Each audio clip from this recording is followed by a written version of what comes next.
hear you. That's great. That's great. I was starting to get worried about you. I was starting to get worried about you. You're in an interesting place. I thought we may have to be a little emergency work. I don't think that'll ever be necessary with you. The job that you do is incredible. And I'm here with Vice President Mike Pence, NASA Administrator Jim Bridenstine, and my daughter Ivanka. We're thrilled to be speaking live with two brave American astronauts who are making history, joining us during their spacewalk outside the International Space Station. And this is the first time for a woman outside of the space station. Our flight engineers, Christina Cook and flight engineer Jessica Meir. And I just want to congratulate you. What you do is incredible. You're very brave people. I don't think I want to do it. I must tell you that. But you are amazing people. They're conducting the first ever female spacewalk to replace an exterior part of the space station.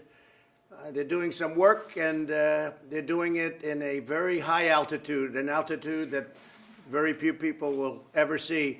Congratulations, Christina and Jessica, on this historic event. This is truly historic, and you're right now on television all over the world, so don't get nervous.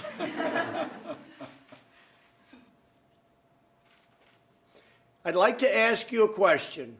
What would you like to tell everyone listening and watching today, especially young women who are interested in space? There's about a 4 or 5 second delay. Ah, okay. Oh, thank you. First of all, we don't want to take too much credit because there have been many other female spacewalkers before us. This is just the first time that there have been two women outside at the same time. And it's really interesting for us. We've talked a lot about it up here. For us, this is really just us doing our job.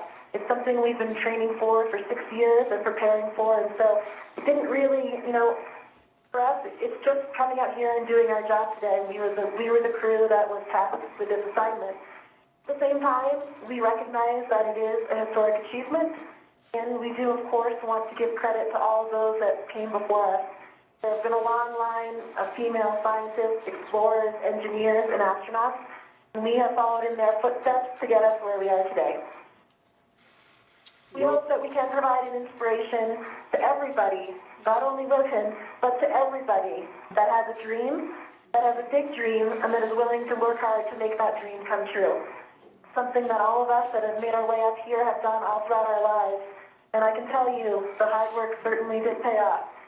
I've only been up here a few weeks, actually about 3 weeks I've been in space, and this is my first flight and my very first spacewalk. So it is a pretty incredible feeling, I'm sure you can all imagine, and it's one that I will never forget. I'm extremely fortunate to be sharing this moment with Christina Cook, who is not only my colleague, but also a very, very close and dear friend. So it's really our honor to be out here working today and to be representing whatever it is that's significant to whatever individual's desires and hearts. Thank you. Well, Christina and Jessica, I would like to, if I could, just thank you. Jessica, I know that you've been doing this and you've been working hard. And Christina, I've studied your resume. It's really incredible what you've done, what you've both done. Your lives have been incredible, and now you're in a place that, as I said, very few people will ever get that experience. You're doing an incredible job. This is a first step because we're going to the moon and then we're going to Mars. We're launching from the moon, most likely. I seem to think that's the best way of doing it, Jim. So we're launching from the moon, and I just want to congratulate you both. You're very brave, brilliant women, and you represent this country so well. And our country is very proud of you, and we are very proud of you. Millions and millions of people are watching you right now, but I will tell you what you do is really something very special. So first the moon, and then we go to Mars. Thank you both very much. Have a good time.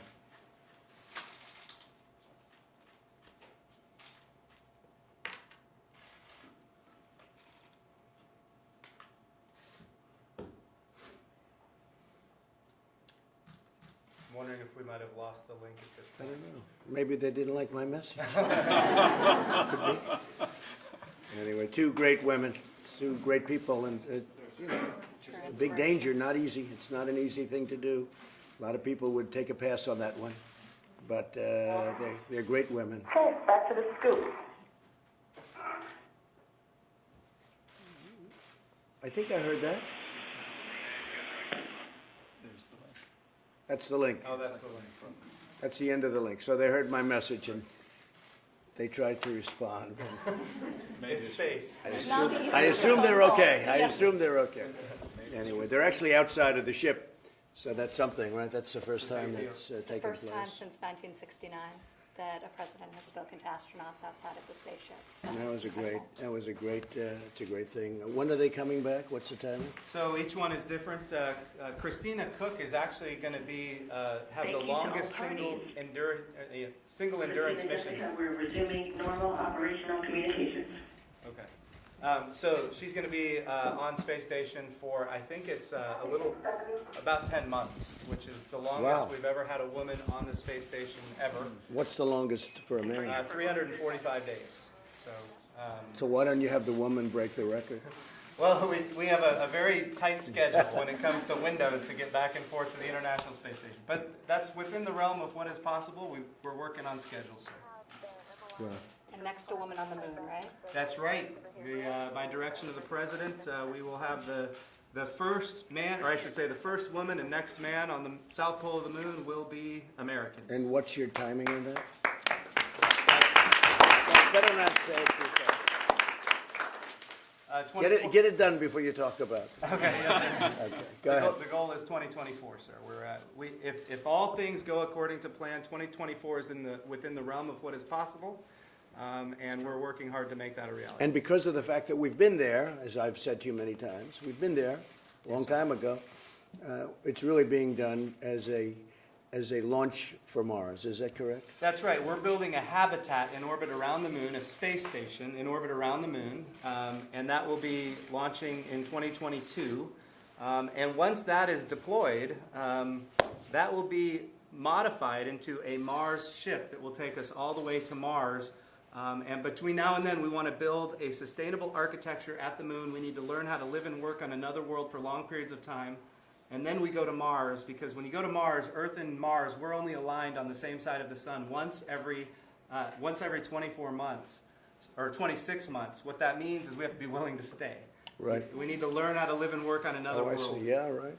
So that's what the moon is all about. That's going to be very interesting. Well, Yes, it's sir. very exciting times. And that whole program was dead when I took it over, when we came into office, and something that Mike liked very much and I liked very much. And you're both doing a fantastic job, and everybody's doing a fantastic job. It's been totally reinvigorated, I think, to a level that it's never been at. And we're also thinking in terms of defense. We have the Space Force happening. That's going along very nicely, as you know. We're creating a new force, and it's called the Space Force, and that's a big thing. And that'll be working along very closely with you. So that's beyond going to the moon and Mars. That's also defense of our nation. That's right. Which is very important. Anywhere there's commerce, it needs to be defended. And we are industrializing space. It's going to be an export for the United States, and that's going to be very positive. In fact, it already is. We need to grow it. And so we're working very hard to commercialize it, make it an export. And of course, that requires it to be defended just like the high seas for trade. That's fantastic. Yes, sir. Thank you very much. Great job. Thank you, sir. Well, thank you very much, everybody. That was very exciting. And these are two great people, and they put themselves at risk for our nation and because they love doing it. And there are few people that have the ability to do something like that. I will say that. It takes a great ability. So thank you all for being here. It's very nice. Thank you. Mr. President, can you clarify what the police yesterday was the agency? I think he clarified it. And I do have to say this. We yesterday had a tremendous day in Texas. We opened a Louis Vuitton plant, one of the great brands of the world, and they opened it right in the heart of Texas, Lone Star State. And then we went over to Dallas and had an event like few people have ever seen. We had a packed arena with thousands and thousands of people outside. It was an incredible evening. Got back very, very late. I did actually get to hear about Ambassador Kent. This is the witch hunt, you know. They're The crooked Schiff is coming after the Republican Party. He's coming after the Republican Party as hard as he can, considering he's been compromised very sadly and badly because of the fact, as you know, I think as the press knows, he made a statement and he made a virtual speech about what I said, and then it turned out that I didn't say any of it because he fraudulently made this statement to Congress. I thought what he did was one of the worst things. I understand he has immunity, but he doesn't have immunity when he puts it on his Twitter, which he did, and he doesn't have immunity when he speaks to press, which he did, and he certainly won't have immunity if we ever get him into Congress and can swear him under oath, because what he did was a very bad thing. But what just happened is Ambassador Kent, who I have never had the privilege, I don't believe, of meeting, I don't know him, and they brought him in as a witness against me, even though I don't know him. And he excoriated from what they report on the news, and of course, maybe in this case it won't be fake news, but he excoriated the Obama administration and Joe Biden and Joe Biden's son, saying that he has tremendous problems with Joe Biden's son and the Ukraine. So he's got tremendous problems with Biden's son and Ukraine, and it's inappropriate, and all of the horrible things. I mean, you could get it, you could see it. It's been a big deal. And I heard Schiff is going, no, we don't want to talk about that. We don't want to talk about that. But he talked about it, and it's one of those things. Look, this is a terrible witch hunt. This is so bad for our country. I just spoke to President Erdogan of Turkey. We're doing very, very well with Turkey. There's a ceasefire or a pause or whatever you want to call it. There was some sniper fire this morning. There was mortar fire this morning that was eliminated quickly. And they're back to the full pause.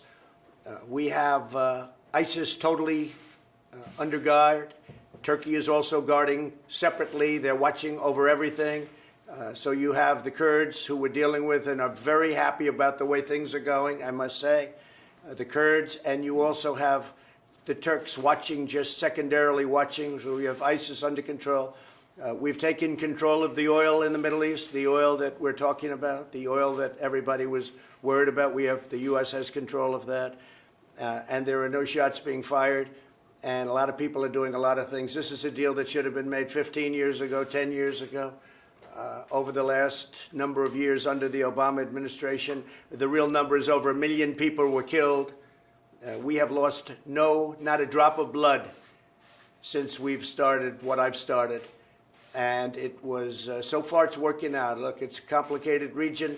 Many, many people have gone down. I have to watch in great interest as I see people talking about what we should be doing. And these are the same people that have been failing for the last 20 years, didn't know what they were doing, especially when they went in and did what they did.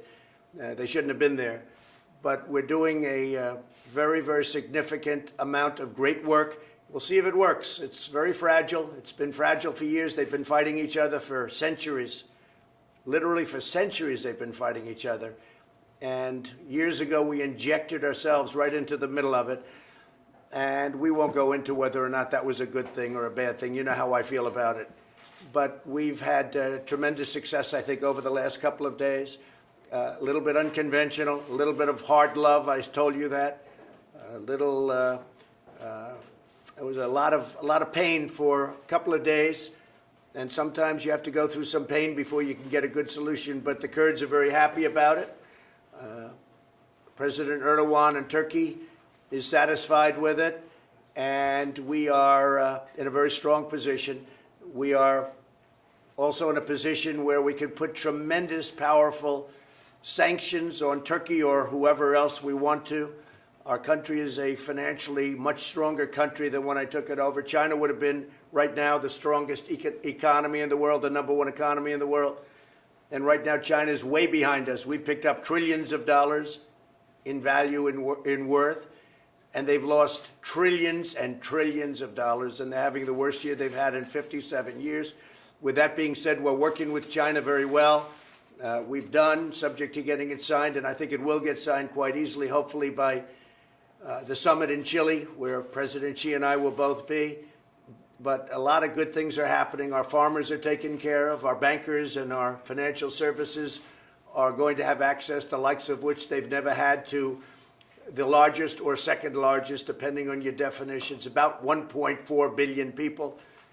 population, whether it's India or China. They're pretty close. And we've done some great things. So but I just want to say, I want to thank the people of Dallas and the people of Fort Worth and the people of Texas, because yesterday was incredible. I want to thank Bernard Arnault, one of the great businessmen of the world, for agreeing to do something that was a first. He's built this incredible plant right in our great state of Texas, and they're going to make super luxury and super product. They have already started. It's opened, a big investment, and we're very proud of it. That was done with me and with the election, even prior to the election. I said, you have to open up a plant someplace in the United States. He said, what do you think about Texas? I said, I love Texas. That would be good. And I said, if you do it, I'll be there. And so I fulfilled that commitment, but he opened up a beautiful plant. We think over 1,000 people will soon be working there. So thank you all very much. Yesterday was a big day. We had a great talk with President Erdogan, and it's going very well. Thank you very much. Mr. President,